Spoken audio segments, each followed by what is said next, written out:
Olá, família Pax, mais uma vez ao vivo aqui com vocês, hoje conversando com o Rafat Khalifa, ele que é egiptólogo, faz parte da equipe de arqueologia da Universidade do Cairo, lá no Egito, é nosso assessor lá no Egito desde 2001, acompanha os grupos da Pax e tem nos brindado com a sua sabedoria aí no Zoom, fazendo várias vivências. A próxima vivência vai ser no dia 19 de maio, uma quarta-feira, 19h30. Ele vai explicar 11 das 22 múmias de faraós que foram do Museu do Cairo Antigo para o Museu das Civilizações, para que a gente possa entender o que cada um desses faraós representa, né? Porque eu sinto que realmente é uma grande mensagem do cosmos, porque os faraós acreditavam na ressurreição. E por que é que eles mudaram 22 múmias de lugar, certo? Cada uma delas tem uma dinastia, tem todo um legado, toda uma energia. E hoje o Rafat vai estar também falando sobre todo o Império Egípcio e a energia da cura. Então vamos para que a gente possa dar boas-vindas para o Rafat. Eu ainda não o vejo aqui. E aí a gente está nessa energia da luz. Feliz Vesak 2021, família Pax, momento de iluminação da humanidade, energia de força, de luz, de paz, de bem-aventurança e radiação de consagração do nosso poder, para que nós possamos ancorar a nossa sintonia a partir da energia maior da luz. É isso aí. O Anderson, os egípcios foram os pioneiros na medicina, agricultura e engenharia, exatamente isso. Então, vamos ouvir do Rafat qual é a energia desse nosso novo momento. E participem da vivência no dia 19 de maio, para que vocês possam aí estar entendendo quem são os faraós que ficaram escondidos no Vale dos Reis. E depois teve um outro grupo de faraós, outros 11 que estavam em outros locais, né? Nas energias maiores da luz. Sim, feliz Vesak a todos. O Rafat, ele esteve no Brasil algumas vezes, fazendo vivências na Pax, e agora ele lá está com a gente a nível virtual, né? Ele acabou de entrar, então vamos dar boas-vindas ao Rafat Khalifa. E faz parte da equipe de arqueologia da Universidade do Cairo, nessas pesquisas e novas descobertas aí lá no Egito. Então vamos aguardar. Ei, bem-vindo! Tudo bom, Rafat? Olá, Carmen, tudo? E você? Tudo bem? Tudo ótimo, graças a Deus. Então, vamos falar sobre essa sua vivência maravilhosa no próximo dia 19 de maio, uma quarta-feira, quando você vai explicar 11 das 22 múmias que mudaram de endereço. Então, primeiro eu queria saber de você, como é que está aí no Egito? As pessoas ainda estão falando daquele evento grandioso, maravilhoso, faraônico mesmo, né? Que vocês que mudaram as múmias de lugar, que foi um desfile incrível, né? Foi lindíssimo, com música, tudo. Ainda continua isso na mídia aí? Continua e agora já está aberto para o público. Então já tem muitas pessoas dos egípcios, do povo mesmo, e muitos estudiosos, alunos que estudam história, arqueologia, etc. Muitos estão já visitando o novo museu, que é o Museu Nacional das Civilizações. Então já está aberto para a visitação. E uma coisa importante, as salas onde tem as múmias nesse museu estão preparadas para todo tipo, toda classe de visitante do museu. Então tem visitante turista normal, pode curtir a visita, aproveitando, vendo essas múmias que já foram trasladadas para esse museu. E tem também tipo telas com a tecnologia, banners e coisas que explicam a história de cada um desses faraós e explicam também a história da múmia. A história da múmia é uma coisa e a história da pessoa viva, como rei, como rainha, como princesa, é outra coisa. Então, na verdade, são salas modernas, preparadas de um jeito diferente, que tem o modernismo naquela ciência que nós chamamos museologia. Essa coisa de permitir visitar o museu de um jeito prático, moderno, que convém com a nossa vida moderna de hoje em dia.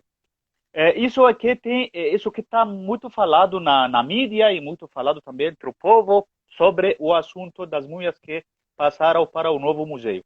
E outra coisa, já estou falando sobre o novo museu de Grand Egyptian Museum, que é outro museu, aquele museu que vai conter o resto de todas as coisas que estão no antigo Museu do Cairo.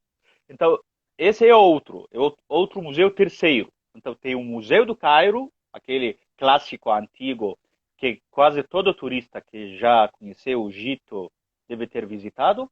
Tem aquele novo museu que se chama o Museu Nacional das Civilizações, que recebeu os 22 faraós, as múmias dos 22 faraós.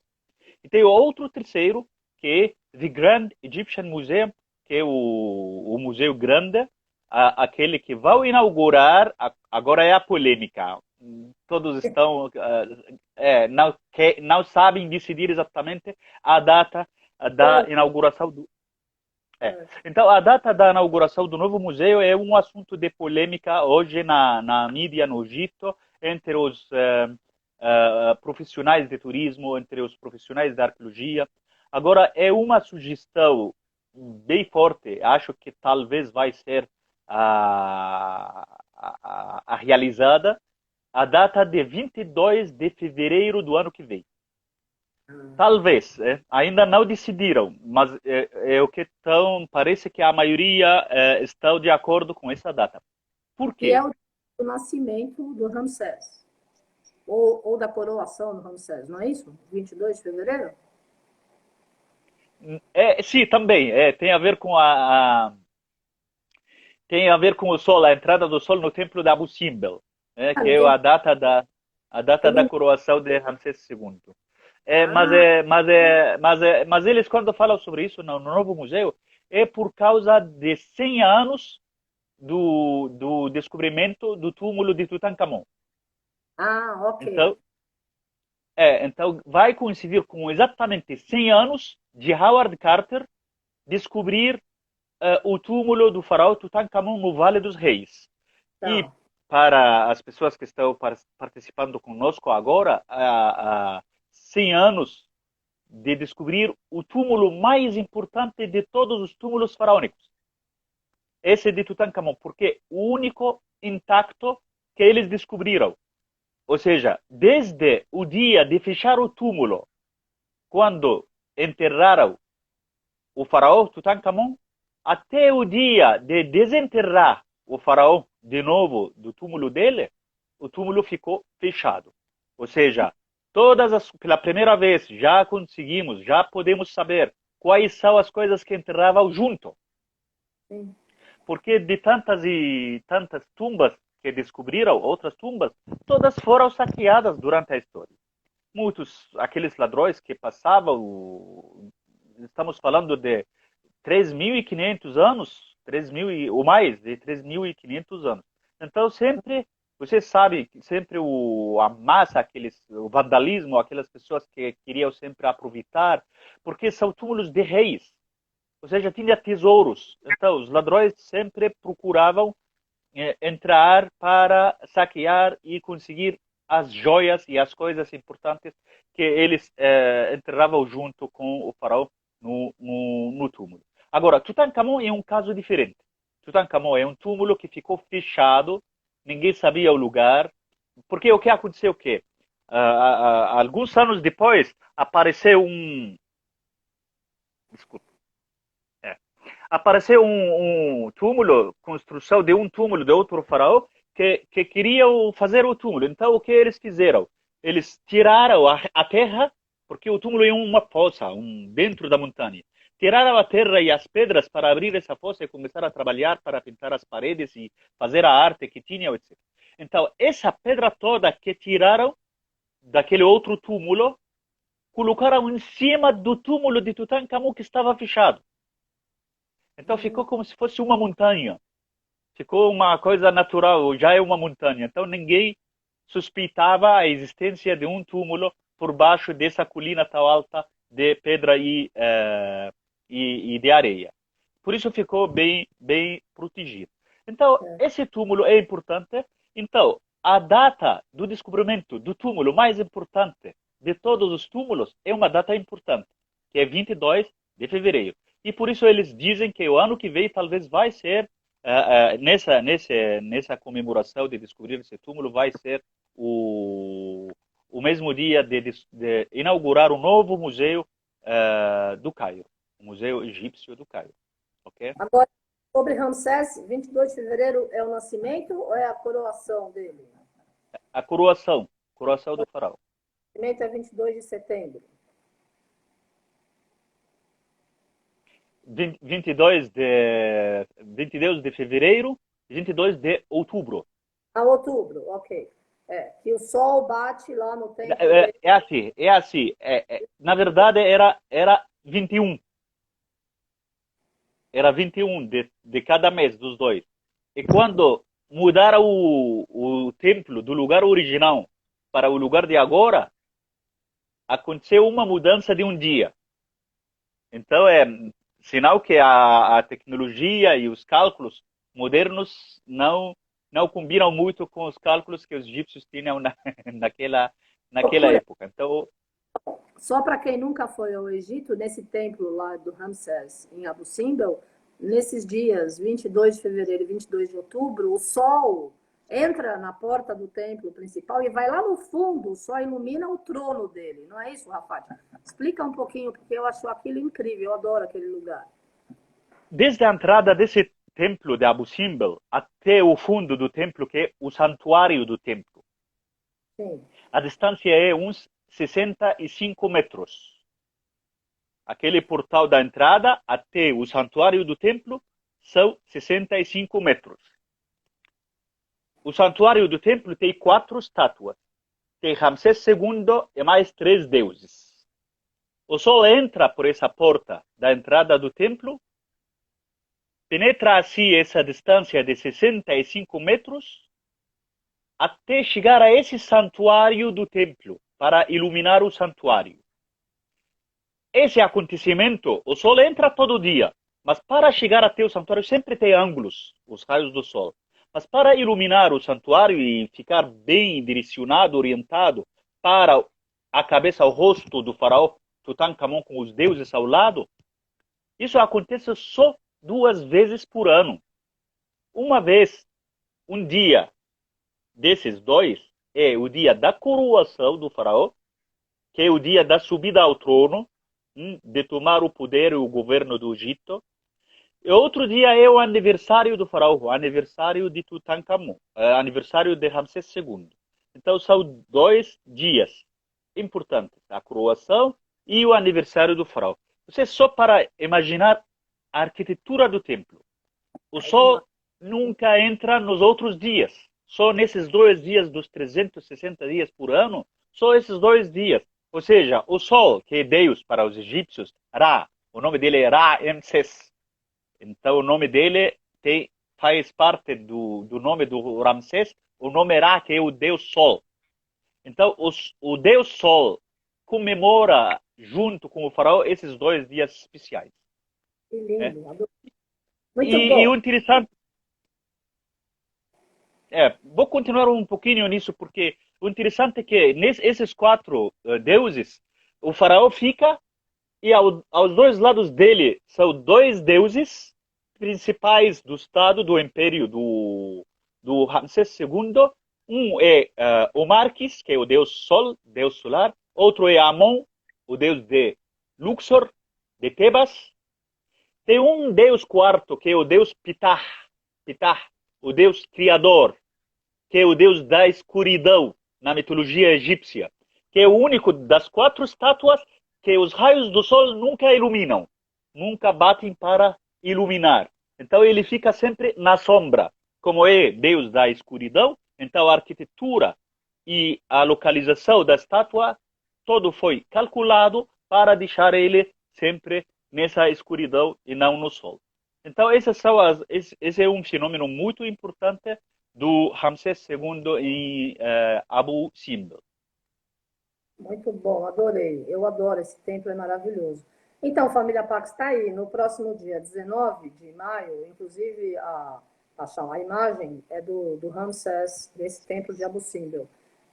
Do dia 19 de maio, às 19h30, lá no Zoom, O Rafat vai estar fazendo a vivência explicando 11 dos faraós que mudaram de endereço lá no Cairo, para a gente entender o que cada um representa e como é que isso tem a ver com a nossa vida agora, né? Porque eles realmente fizeram uma grande transformação naquela época, cada um na sua dinastia, né, o Rafat? O faraó mais importante, fora o Tutankhamon, tem algum assim outro que as pessoas mais se identificam ou todos eles têm um grande legado na tua visão? Olha, historicamente, na história, cada um tem uma história mais interessante do que o outro. São Sim, histórias muito importantes na vida dele. Mas eu posso dizer que na nossa vida de hoje em dia, no mundo todo, pelo menos nas religiões atuais, nas igrejas, por exemplo, nas mesquitas, que já falamos em outras entrevistas, que as religiões que temos mais no mundo hoje em dia são do cristianismo, o islamismo, o judaísmo, onde quase 60% da humanidade acredita, é, sempre contam a história de Moisés. E sim, quando fala da história de Moisés, sempre fala do faraó Ramsés. Então, na verdade, eu acho que mundialmente o faraó mais famoso é Ramsés II. É o faraó Ramsés. Ramsés II, que, que, que todos acreditam, a maioria das pessoas acreditam, que foi o faraó da história do profeta Moisés. Aquela história de Moisés quando saiu com o povo de Israel e atravessaram o mar para chegar até a terra prometida. Essa história é quando o povo de Israel ficou 40 anos perdido, né, no deserto do Sinai, Uhum. onde tem aquela famosa cidade de Santa Catarina, a Sim. famosa cidade a famosa cidade egípcia Santa Catarina, onde tem o Monte Moisés. E sempre faz parte também das viagens e dos roteiros, uma visita a essa cidade e conhecer a cidade onde o profeta Moisés recebeu os 10 mandamentos. Então, a O Monte história, Monte Sinai, a história de Moisés, aquela história bíblica, faz muito a ver com a nossa vida atual e a vida histórica da época faraônica. E acho que por causa disso que o faraó dessa história, que é Ramsés II, é mais famoso do que os outros faraós. Mas eu acho que os outros faraós têm histórias muito interessantes, muito importantes. Quanto tempo vivia um faraó? Com Ah, que isso idade? é, isso não são iguais. Não são iguais. Uns já morreram muito jovens e outros tiveram muitos anos. Pelos estudos das múmias agora, eles conseguem, a ciência moderna da medicina e aqueles estudos do DNA, essas coisas, características físicas das múmias, e é o que vamos ver nas duas palestras que vamos ter nas duas datas seguintes, o mês que vem. Pelos estudos de medicina, nós podemos saber mais ou menos a faixa da idade de cada um das múmias, mais ou menos. Mas às vezes os textos do hieroglifo ajudam. Então, porque os textos às vezes indicam qual é o ano do nascimento e qual é o ano da morte do faraó, ou qual é o ano da subida ao trono para o faraó seguinte, o sucessor, né? E por causa disso nós podemos saber a idade. Alguns viveram poucos anos. Por exemplo, Tutankhamon morreu com a idade de 19 anos. Uma Nossa, criança quase. é. É. E a morte dele, também tem estudos na múmia que estão fazendo teorias sobre a causa da morte desse faraó jovem, aquele faraó que morreu com pouca idade. Alguns dizem que não foi morte natural, ele morreu com ou uma doença ou assassinaram ele. Então, este, por exemplo, é um dos exemplos da morte dos faraós novos, jovens. E tem alguns que morreram com muita idade. Tem um que se chama Pepi, dinastia sexta dinastia, que viveu quase 93 anos, 94 anos. E dizem que por causa dessa idade dele que ele não conseguia muito poder quando já virou velho, de idade, e por causa disso que o Império Antigo, que é um dos 3 impérios mais importantes da história do Egito, caiu. Então caiu o Império Antigo por causa dele ficar tanto tempo no trono, que nos últimos 10, 15 anos, por exemplo, ele não conseguia administrar bem o exército, o Estado, e começaram vamos dizer, como os prefeitos hoje em dia, que são os chefes das províncias egípcias, a querer ter mais poder do que o devido, do que o que tinham. Então queriam mais força e começavam, por exemplo, a querer pagar menos impostos, etc. E por isso, por causa disso que caiu o Império Antigo da época egípcia. Um faraó também que viveu muitos anos, Ramsés II, 92 anos de idade, quando morreu. Ficou no trono 67 anos. Então, governou 67 anos no Império Egípcio. E talvez por causa disso que ele conseguiu fazer muita história. Não tem uma cidade egípcia antiga sem existir algum templo, algum monumento, alguma coisa desse faraó. Tebas, por exemplo, Luxor, Mênfis, Abu Simbel, Abidos, inclusive Abidos também. Todos têm monumentos desse grande faraó. Muito legal. Eu queria que você falasse sobre a saúde, como é que era, porque no Egito Antigo também eles foram os precursores de algumas coisas na medicina, não é isso? Sim, a medicina no Egito Antigo foi muito importante, uma ciência que foi muito, muito importante.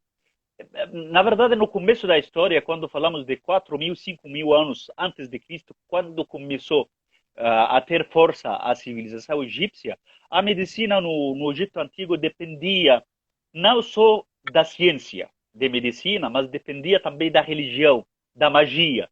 Então, eram coisas que funcionavam assim de dois jeitos.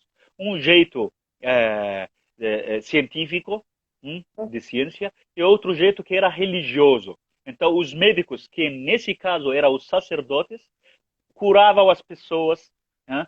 Como médicos, dando remédios e examinando o corpo, fazendo perguntas, exatamente como os médicos de hoje, mas ao mesmo tempo utilizavam também textos sagrados do hieroglifo, textos religiosos, encantações. Eles utilizavam, por exemplo, o incenso, né? Porque acreditavam que a fumaça do incenso podia voar os maus espíritos e as energias negativas que o corpo tinha carregando essa doença para sair do corpo. Então o jeito no começo era assim, era uma mistura entre religião, magia e a ciência que nós temos hoje.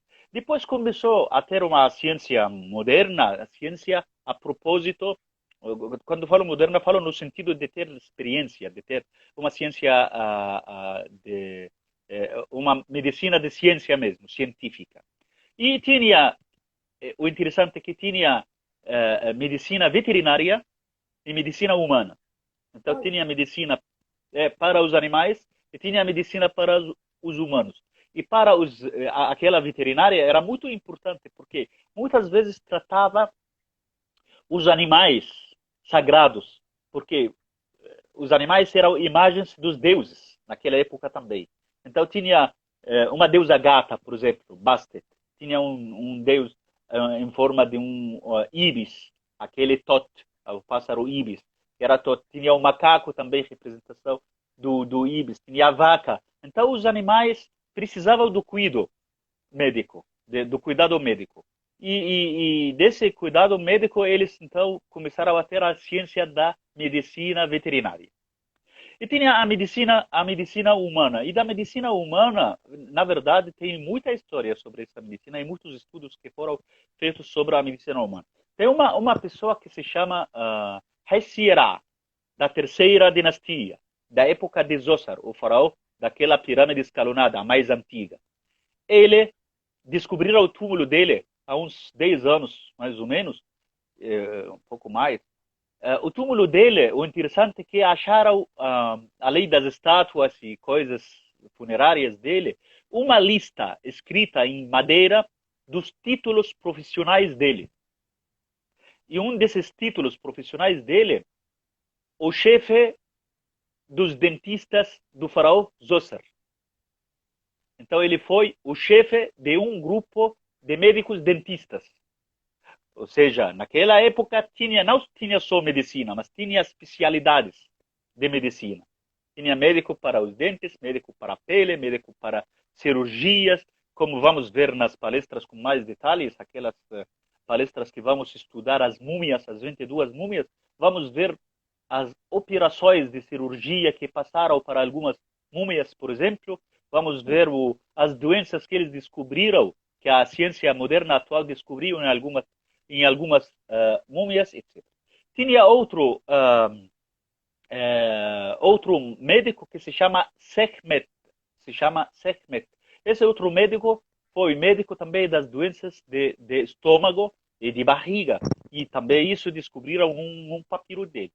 E tem o título a chefe das médicas femininas, as mulheres. Ou seja, a mulher praticava essa profissão também. Então a mulher trabalhava como médica. Não era só uma profissão só dos homens, mas também das mulheres. A medicina no Egito Antigo teve deuses. Então tinha deuses entre mais, já comentei em alguma outra entrevista, que eram mais que 1000 deuses no Egito Antigo. Desses deuses tinha deuses de medicina, como o deus Tot, aquele que era responsável de curar os doentes, aquele que ficou deus de medicina durante milhares de anos, mais de 3.000 anos os egípcios acreditando que ele foi o chefe de todos os deuses. Uma deusa que se chama Sekhmet, em forma de uma leoa, que tem um templo no Karnak, um templo dele, só dela, e que tem uma estátua dela em forma de uma mulher com cabeça de uma leoa. Na verdade, foi uma deusa também muito importante, a deusa Sekhmet, deusa da curadora. Tem uma deusa que se chama Isis. Já tivemos aquela palestra sobre a deusa Isis. E essa deusa, na mitologia, ela cuidou do marido, curou as doenças dele, ela conseguiu juntar os corpos, o corpo de marido, ela conseguiu, utilizando aquela parte de medicina que é a magia, como acabei de comentar agora, que usava a magia e usava a ciência. Então ela usou a magia para ressuscitar o marido morto, que é o Osíris. Ela também conseguiu curar os olhos do filho dela, o filho Horus, que no conflito contra Set, ele perdeu um dos olhos, então ela conseguiu resgatar a vista do filho Horus, resgatar a vista. Então, curar as pessoas com problemas de vista, curar as pessoas com problema de algumas doenças, por exemplo.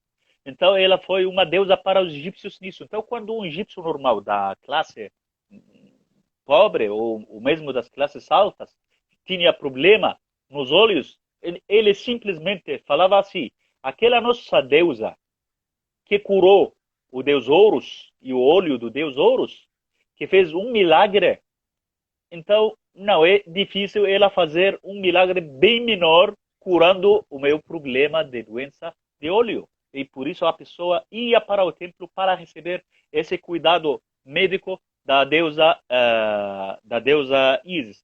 Tinha outras deusas, como um deus que se chama Renum, o deus criador, aquele que fez o ser humano de barro. E falando disso, eles acharam um texto que prova que os egípcios acreditavam que o ser humano foi criado de barro e palha. Barro e palha. Ou seja, combina muito com a Bíblia, combina muito com o Alcorão, que o ser humano foi criado de barro e de palha. Quem criou o ser humano assim, desse jeito? Deus. Mas Deus, nesse caso, na forma de Renum, que era um carneiro. Aquele que utilizava o leiro, sabe, o leiro, para trabalhar fazendo como estátuas. Então o ser humano ficava no começo com uma estátua, uma figura, e depois ele soprava na estátua para entregar o espírito, para dar a vida à pessoa. Esse Deus é o Deus criador, foi um Deus também de medicina. Foi um Deus criador, curador, um Deus criador e curador também. E tem uma pessoa que virou um Deus. É uma pessoa tão inteligente em medicina que ele conseguiu inventar muita coisa, muitos remédios. Né? E como tão inteligente assim que conseguiu identificar ou explicar bem todas as listas das doenças e as listas dos remédios para curar essas doenças. Se chama Imhotep. Imhotep. Esse homem tão inteligente foi 2.800 anos antes de Cristo. Quase 1.000 anos depois, ele foi venerado como um deus. Ele foi uma pessoa. Uma pessoa. Mas depois, ele foi venerado como um deus, na época faraônica. E quando chega os greco-romanos, ou seja, mais quase 3.000 anos mais tarde, eles identificam ele como o deus Esclépio, um deus grego, que é o deus da cura, o deus da cura.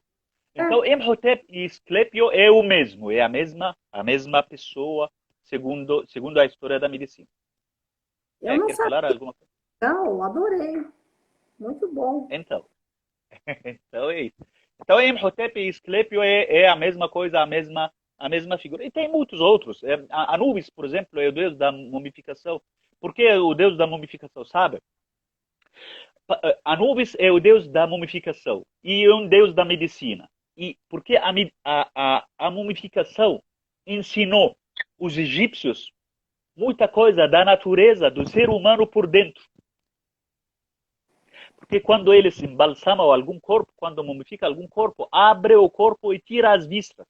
Então eles conseguem ver as vísceras, conseguem ver como são as características das vísceras, como é o tamanho, onde fica cada uma dessas vísceras dentro do corpo.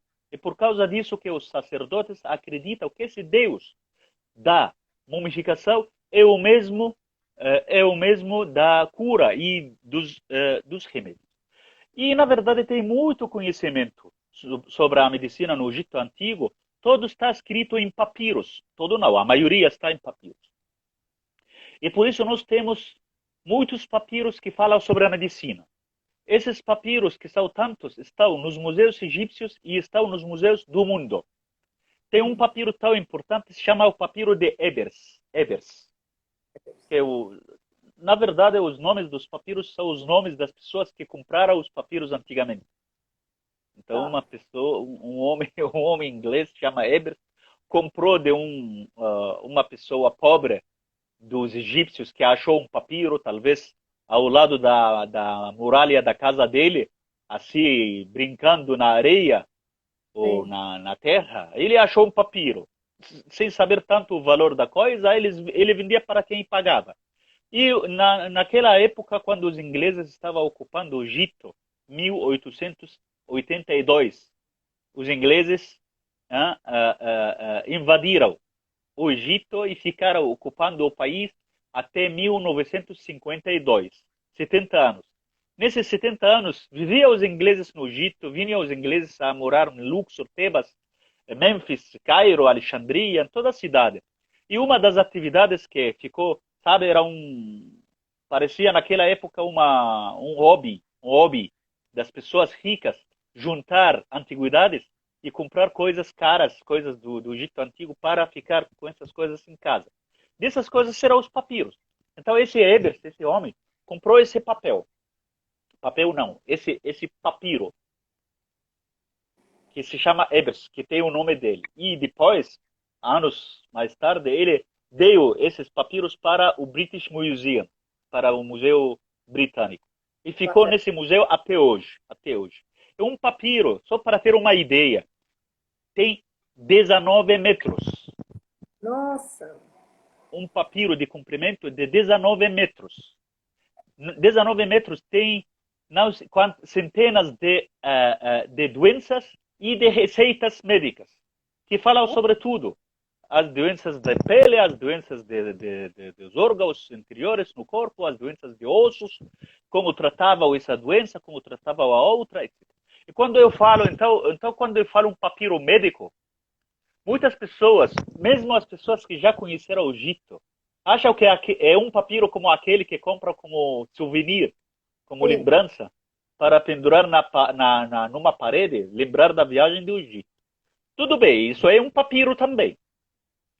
Mas quando fala um papiro médico, às vezes é 19 metros, sabe o que significa? Com aquela letra bem pequena, de uma escrita que se chama hierático, uma escrita mais simples do que o hieroglifo, significa que é um livro.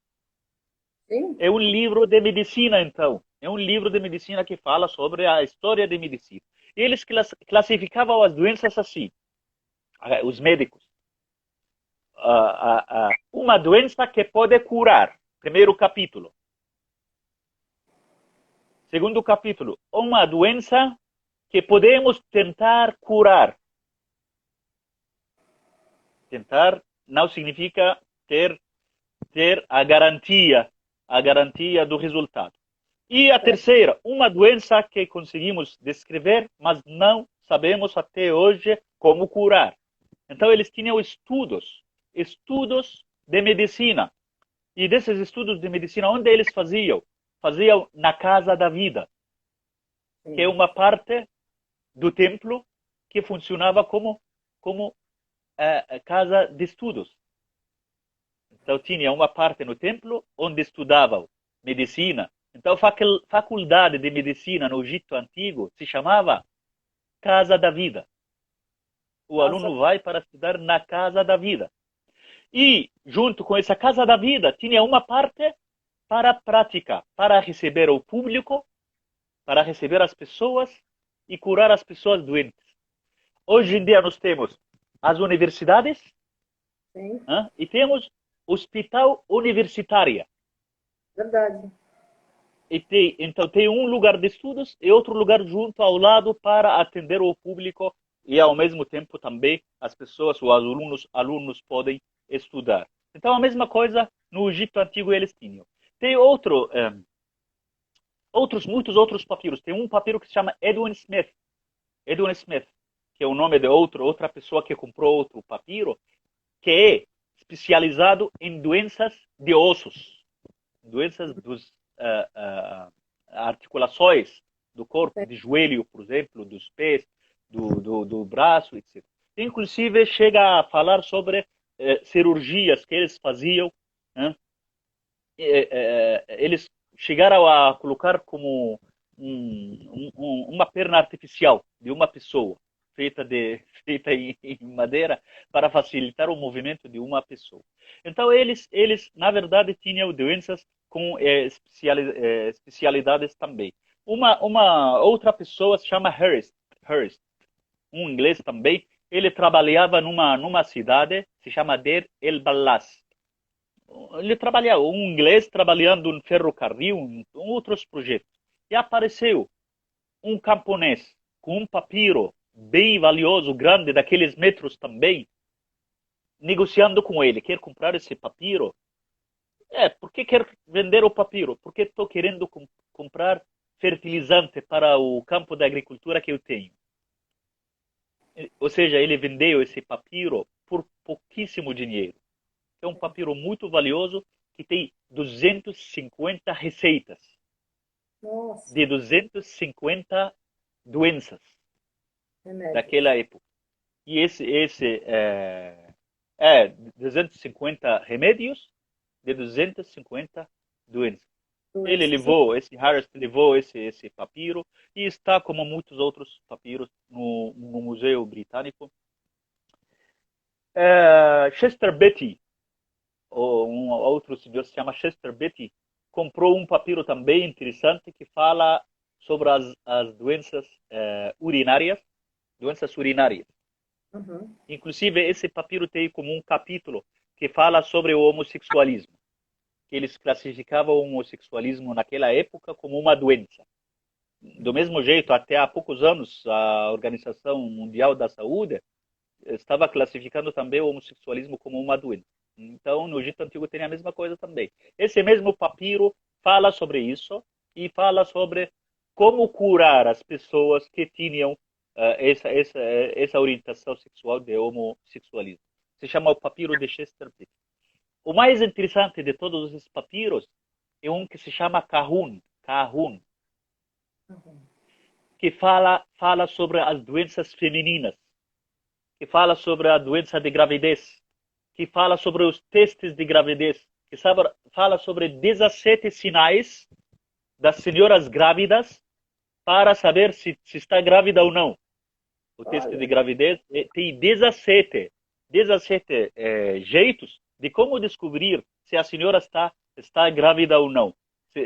Se chama o papiro de Kahun. Eles utilizavam, já não sei se você lembra, naquelas palestras que eu fazia na Pax, numa dessas palestras eu falei sobre como descobrir utilizando a cevada e o trigo, deixando as senhoras grávidas colocar a urina na cevada e no trigo para descobrir que se estavam grávidas ou não. E ainda conseguiam saber o sexo do bebê.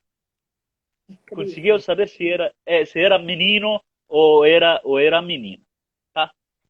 Então a medicina no Egito Antigo foi muito avançada. O Templo de Komombo, não sei se você lembra, que tem uma parte da parede que tem os instrumentos de cirurgia, né? Aqueles ganchos, bisturi, para os médicos abrirem uma parte do corpo para começar a fazer a cirurgia. Aquela esponja, tinha uma esponja que utilizavam no lugar do algodão, que os médicos hoje em dia utilizam para secar as feridas das pessoas. Inclusive, nesse quadro dos instrumentos de cirurgia, tem as coisas, aparelhos e coisas que eles utilizavam para a anestesia, para anestesiar as pessoas antes da cirurgia. Esse templo se chama o Templo de Komombo, que está uma das paragens importantes dos navios do cruzeiro pelo Rio Nilo. Quando os grupos fazem uma viagem de cruzeiro pelo Nilo, os barcos param e as pessoas começam a sair para visitar esse templo. A medicina no Egito Antigo não era uma coisa só dos egípcios. Era tão avançada de maneira que tem um quadro no Museu do Louvre que fala sobre como podemos chamar hoje, sabe, o turismo de cura, o turismo terapêutico. Uma pessoa que pode fazer uma viagem à procura da terapia de algum problema de saúde que tenha. Então, eles tinham isso. Naquela época, tinha turistas, príncipes. Claro que quem podia fazer uma viagem de turismo tinha que ser rico, né? Naquela época. Então, príncipes que da Mesopotâmia faziam viagens de Iraque, passando por Síria, Palestina, entrando no Sinai, chegando até o Egito. Uma viagem de tantos dias para chegar a Mênfis, onde tem a casa da vida, onde tem os médicos egípcios, onde pode receber os cuidados médicos e se curar da doença.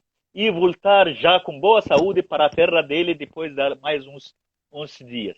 Então, esse quadro que está no Louvre mostra que tinha muitos estrangeiros que vinham para o Egito para receber o cuidado médico que eles tinham naquela época. Então, eu não quero dizer que os egípcios naquela época eram anjos, que tinham a perfeição em tudo, que tinham uma medicina que não tinha existido nem vai existir. Eu não quero exagerar, estou falando só da realidade do que tinha como uma ciência de medicina, e dessas coisas negativas que mostram que eles não tinham a perfeição 100%, que é um rei persa, se chama Dara.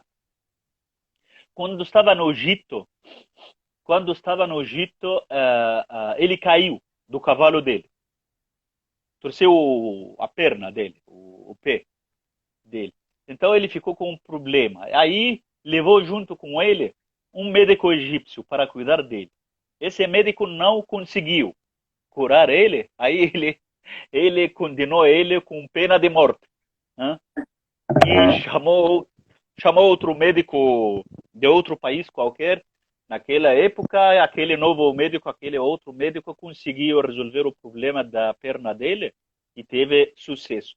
E aí, por causa dele, ele foi já e falou com o rei, com carinho, que esse outro médico é um perfeito, é maravilhoso, é muito bom, só que no caso do senhor, ele não teve sucesso, então eu peço ao senhor de perdoar ele e tal. E aí esse médico egípcio foi perdoado graças ao colega dele. Ou seja, tinha casos também de fracasso, eles não eram, mas eles fizeram de tudo para começar muita coisa da medicina que nós temos hoje em dia deve a eles. Porque não existe uma coisa que nasce assim, cada coisa tem a origem, né? Claro. Então, muitas coisas que temos têm origem no Egito Antigo e tem uma filosofia agora que é o expansionismo, aquela filosofia que diz que a cultura nunca fica presa num local.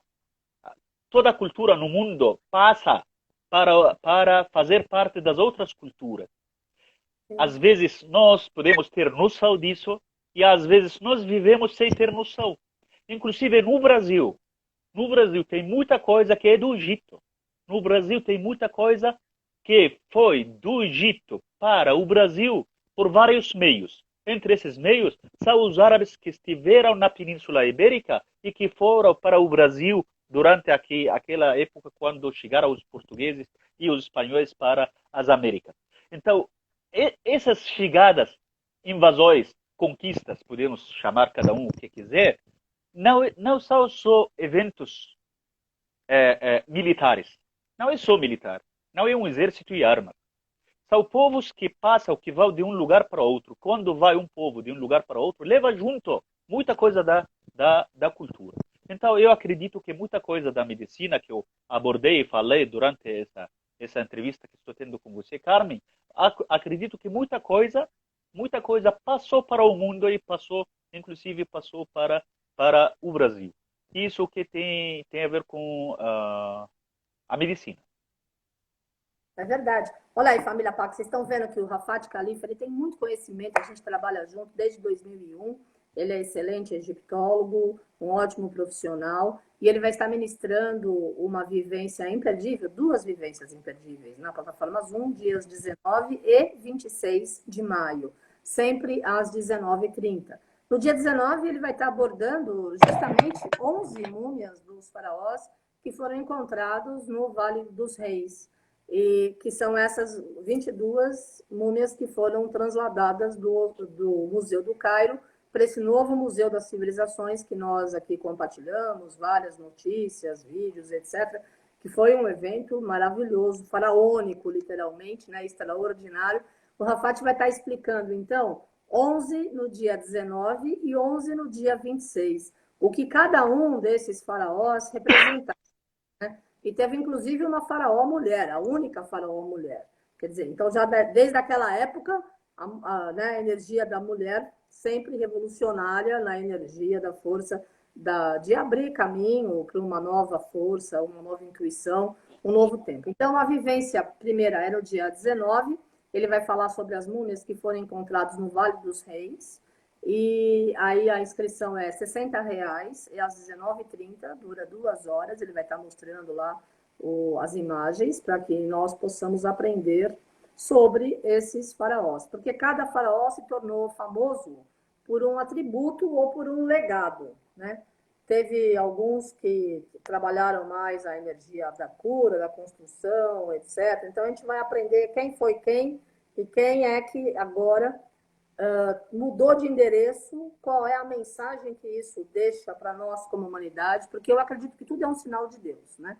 Foi justamente no sábado de Aleluia, um dia antes da ressurreição do Mestre Jesus, da ressurreição de Cristo, que os faraós saem de um lugar para ir para o outro. Nunca tinham mexido, né, naquelas tumbas, não é isso, Rafat? Depois de 100 anos quase que não mexiam em nada daquilo, mudaram para um museu, fizeram um museu novo só para colocar os faraós. E os faraós acreditavam em ressurreição. E esse movimento todo, esse desfile faraônico, foi um dia antes da Páscoa de ressurreição do Mestre Jesus, renascimento da humanidade. Então eu pedi para o Rafat desdobrar em duas vivências, porque eu quero aprender quem são os 22, o que eles deixaram como legado, né?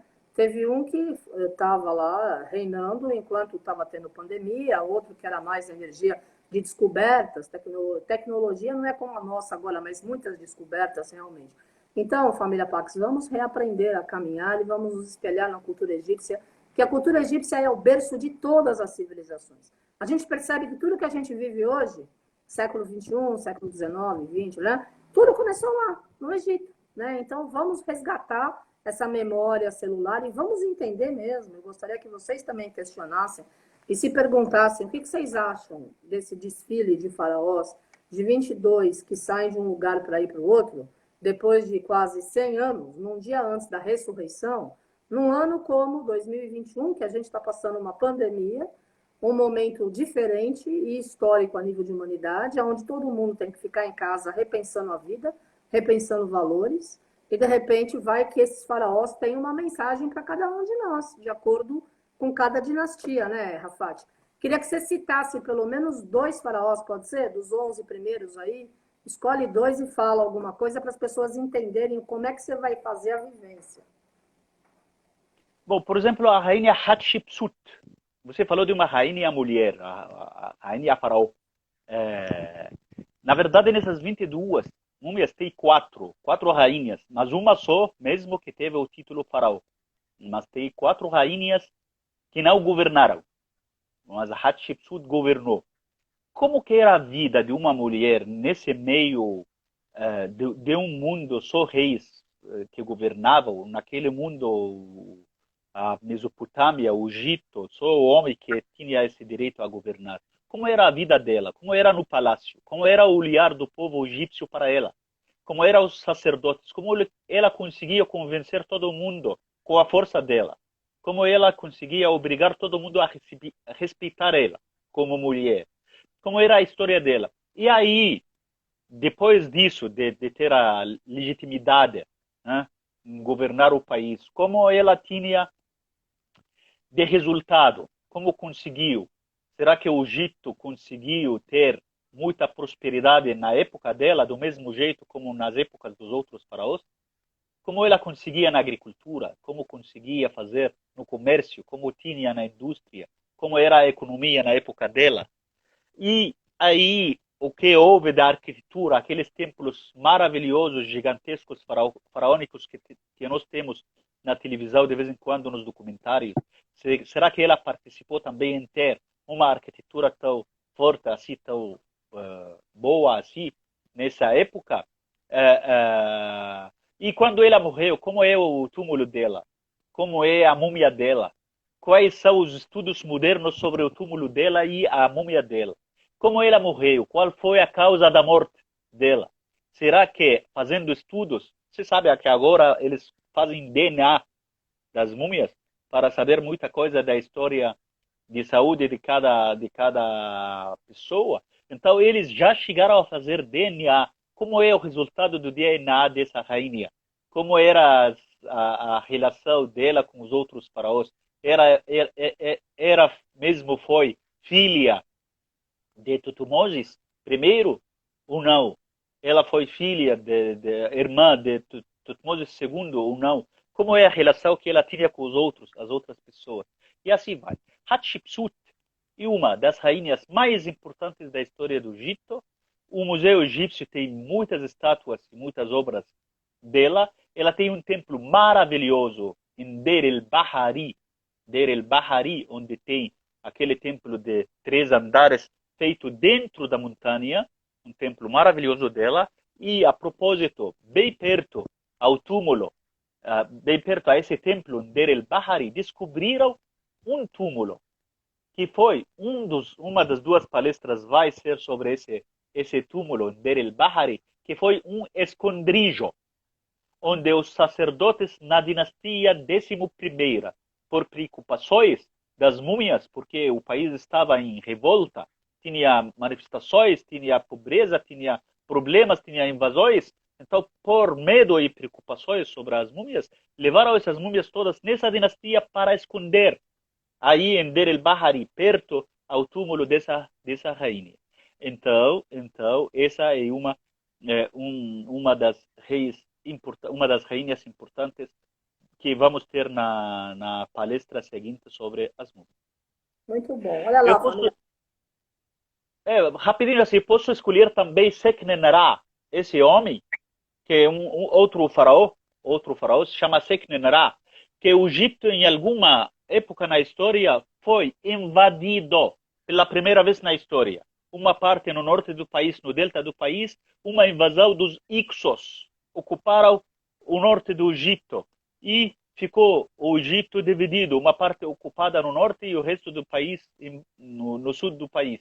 Aí esse homem, Seknenra, fez uma guerra, a primeira guerra da independência. Fala, hoje em dia todo o povo tem a guerra da independência, tem a revolução da independência. Então ele fez pela primeira vez uma guerra da independência e nessa guerra ele, apesar dele não ter ganho nessa guerra, ele foi martirizado, ele morreu, né?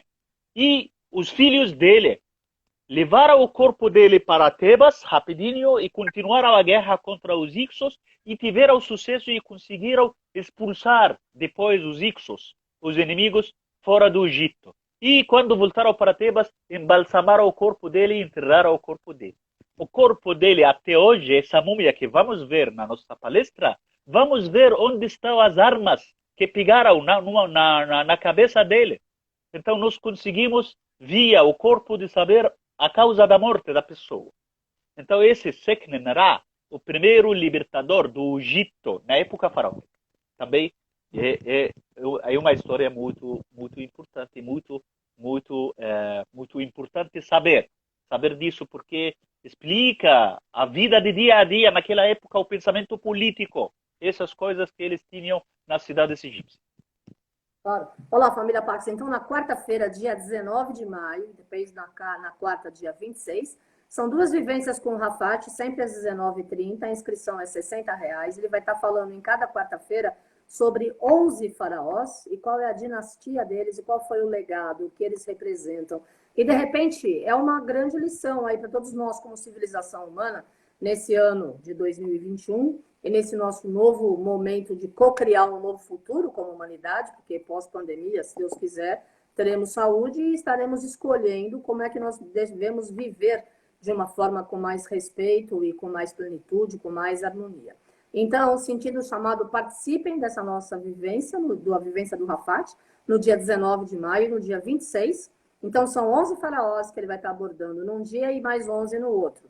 São os 22 que fizeram o translado lá, que saíram do Museu do Cairo para ir para o Museu das Civilizações. Eu acredito que é um grande marco na história da humanidade, que não é coincidência que esse evento faraônico literalmente aconteceu no dia do sábado de Aleluia, um dia antes da ressurreição do bem-amado Mestre Jesus, o Cristo. Os faraós acreditavam na ressurreição. O mundo está precisando de uma luz diferente. Vai que os espíritos dos faraós ou o plano espiritual resolveram nos deixar uma mensagem com essa mudança dessas múmias e cada dinastia o que ela representou, para que a gente possa reaprender a caminhar. Como o Rafat agora falou, eu não sabia de tantas coisas sobre a medicina e tudo o que o Egito realmente propicia como conhecimento e como estudo e como ciência e como tecnologia da época, que é realmente o berço de todas as civilizações. É incrível, né, Rafat? Nossa, nós temos um minuto só. A família Pax, amanhã eu estou aqui conversando com a Luciana, minha querida amiga, há pelo menos quase 40 anos. Ela vai estar falando sobre fazendo as pazes com a meditação. A Luciana, inclusive, esteve com a gente no Egito, lá num dos seus grupos, e ela vai estar falando sobre meditação. Rafat, deixa a sua mensagem para os nossos amigos de hoje e depois a gente marca outra live na próxima semana. Muito bom. Eu acredito que tudo o que nós temos dessas atividades das histórias antigas, do Egito e de outros países também, são histórias muito importantes para entendermos exatamente as nossas origens. Isso é muito importante. Para entender quem somos, o que estamos fazendo nessa vida, por que estamos aqui nessa vida, como como foi a nossa história. Muitas pessoas cuidam de saber conversar com os avós, para saber dos avós, saber os bisavós, de onde somos, qual é a origem dos nossos avós, essas coisas. Nós temos a história mais ampla, maior, que é de toda a humanidade, não só de nós como indivíduos, mas de toda a nossa humanidade. Podemos aprender muito via esses nossos encontros, de falar sobre as histórias do Egito Antigo e de outras culturas antigas. Eu gosto sempre de estar com vocês para abordar esses assuntos. Muito bom, eu adoro trabalhar com você ao longo desses 20 anos, né, que a gente se conhece. Olha aí, família Pax, imperdível as vivências com o Rafat, dias 19 e 26 de maio. Participem para aprender sobre os faraós que mudaram de endereço lá no Egito em pleno século XXI e nesse ano diferente que a gente está vivendo. E gratidão, Rafat, continua aí com o seu maravilhoso trabalho e nós marcamos uma outra live para você continuar aí nos brindando todo o seu conhecimento, tá bom? Tá bom, ótimo. Obrigado, Carmen. Abraço a você e a todos. Obrigada. Gratidão. Namastê, família Pax. Feliz Vesak. Gratidão.